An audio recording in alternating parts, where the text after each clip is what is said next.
I'm here with Gerald Bush, the director of Zoomania 2, and you just showed us some footage. I did. So it was incredibly. Well, Can't wait to see that film. But at what point did you realize, oh, we need a sequel? So Byron Howard, my directing partner, he actually hired me to work on the first film. That's what brought me to Disney Animation in the first place. Even when we were in the middle of making the first one, we said, we must continue these stories. So I think we always felt like this is a world that we wanted to expand. Kind of like anywhere you put a camera in that world, you're going to find a fun story. I think in earnest about 4 years ago, as we really started getting into what that story might be, we always had this idea 10 years ago that we wanted to bring reptiles into the story. And so we knew this is going to have something to do with why you did not see reptiles in the first film, how that came to be, what the history of Zootopia was, and then how do you continue that Nick and Judy story in a way that feels organic and real and deepens their relationship.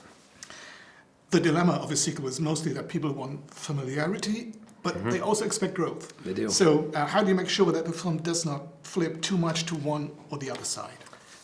It's a great question. We pressure test the stories many times internally. We watch it ourselves and we ask those same questions because you're exactly right. I think when you head into the story, you want to spend time with the characters that you know, and so you want those characters to be themselves. At the same time, you want them to progress, which is really what the story is about. So Nick and Judy barely got to meet each other in the first film. They really were only partners for about 48 hours to solve that case. In this story, we wanted to say, now what? Okay, now they've chosen to be partners. Can they really get past some of their differences? What happens next? And so we really just took a page out of basic human psychology and relationships and said, how would that go? And what more do they have to learn about one another? Disney animation films are known for their Easter eggs. I don't want you to give away any of these, but maybe you can give us just a little hint of where to look specifically. Well, I'd say they're all over the place. I'd say a really good area for people to watch multiple times would be the Marsh Market area. That's the area where it's sort of a neighborhood for both animals that live above water and below water, semi-aquatic animals. If you look in that scene, I want to say there's 6 Easter eggs just in that scene alone. Wow. You're not only the director of Zoomania 2, you're also the chief creative officer of Disney Animation. So how do you balance these two duties? It's interesting, when you're this close to a movie releasing, they're somewhat one and the same. As CCO, my job is to make sure that whatever film coming out next is as great as it can possibly be, that it hits this high bar that people expect from Disney Animation. And so they're very aligned in that respect. I think a really enormous benefit I have is I work with the greatest storytellers in the world. A great idea can come from anyone, and that's really important as we move through. So for me, it's really listening to everyone, and part of our process moving forward is we have these check-in moments. And it doesn't matter who you are, what your title is. You can say, this really works for me. This doesn't work at all. This isn't good enough. Here's an idea. Here's a joke that may make this funny. And so I think that's really unique to our culture, is that it is something where the best idea can come from anywhere. Let's take a look on the technical side. Yes. So how much did the technology change since the first part in 2016? Yeah, quite a bit. So we have a new software called Presto. And that allows us to have multiple departments working on the same scene at the same time. What that means is character animation and technical animation, that's sort of cloth and fur simulation, effects, lighting. They can be working on all those pieces concurrently.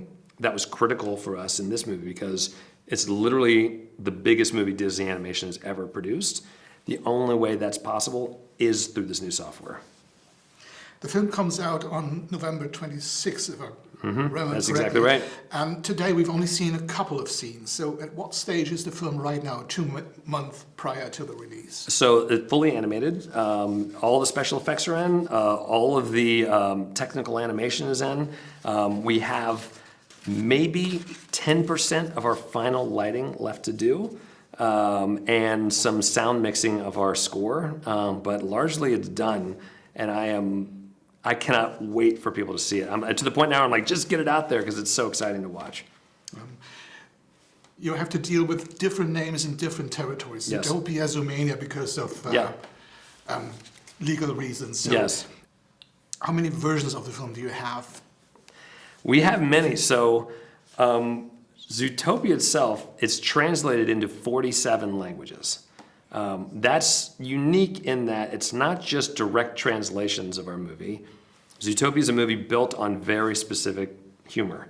That means that every single time we translate it, they are actually changing the jokes to make it appeal to whatever language that happens to be in. A play on words that works in English is a very different thing than it is in German.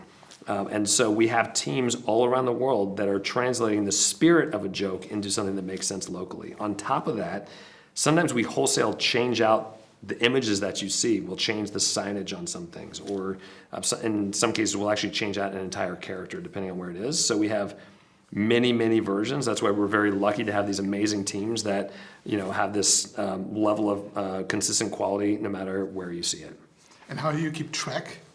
How do I keep all that versions? Well, we have brilliant people that are able to do that, but I'll say as we're animating, those are all additional shots that we have to animate that we all have to approve going through. So, you'll see in this movie, Judy may be texting back and forth with her parents. I had to go through and approve the German version of what that is, which is really fun. But I'd say that's something that we really take a hard look at, but also through partners around the world. You also introduced some German We did. characters in it. Can you tell me a little bit about that? Sure. We have this pretty amazing electronic band that you'll see. And there are 4 lemmings that are part of this band. We have Hans Peter, we have Günther, we have Spielt, and DJ Spaß. And then there are 2 additional goat characters that you meet, Jürgen and Berthold. I won't say what their roles are now, but I'd say very fun characters to write. I literally can't wait to see the whole film. So Good. I can't wait for you to see it. thank you very much for the interview. A pleasure. And good luck with the film.